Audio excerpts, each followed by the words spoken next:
Hello BookTube, welcome back to Poetry Thursday, and we're moving on from Charles Harper in this big insane Australian poetry collection to another author called W.T. Goodge, just to mix it up a bit. And he lived from 1862 to 1909, so it's been a while, and I don't know anything about him. I didn't read the introduction to him in this anthology, but I'm going to read you his most famous poem today, The Spider by the Gwydir. So if you don't like spiders, this is your time to maybe click off, because Australian spiders are some of the most poisonous in the world. So even just a spider looking at you will kill you instantly. Like literally over here, it's rough. Redbacks are always in backyards. There's redbacks in my backyard. There's whitetails just randomly too. You'll find those everywhere here. Obviously huntsmen's too. It's very dangerous living here. But so I can only imagine what a wild spider inspired this poem. But anyway, let's see what we think of it. So here it is. By the sluggish river of Gwydir lived a wicked red-black spider, which probably I assume was the size of a human hand. But anyway, he was just about as vicious as could be, and the place where he camped in was Rusty Jones's jam tin, in a paddock by the showgrounds at Moree, which is in New South Wales. Near him lay a shearer snoozin'. He had been on beer and boozin' all through the night and through all the previous day, and the rookin' of the rookers, and the noise showtime of spokiers, I can't say that word, failed to wake him from the trance in which he lay.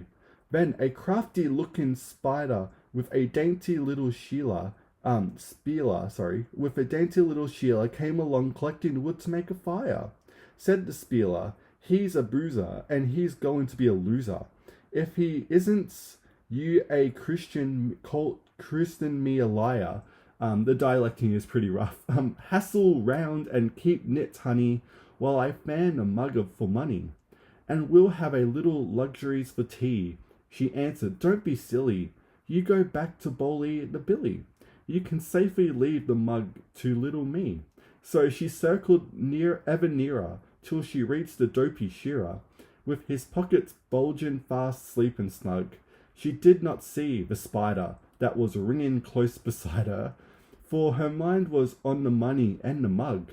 The spider sighed at dinner. He had been daily growing thinner. He had been fasting as hollow as an urn. As she eyed the bulging pocket, he just darted like a rocket, and he bit that rocking Sheila on the stern. Then the Sheila raced off squealing, and her clothes she was unpeeling. To her yells would make you feel forlorn. One hand the bite was pressing, while the other was undressing.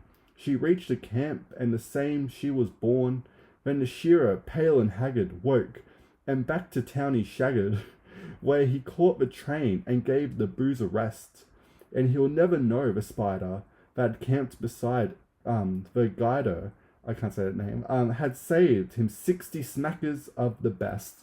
Well, that's so charming and lovely.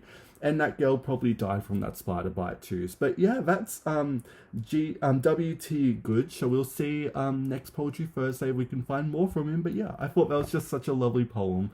And yeah, thank you so much for watching BookTube, and I will see you next time.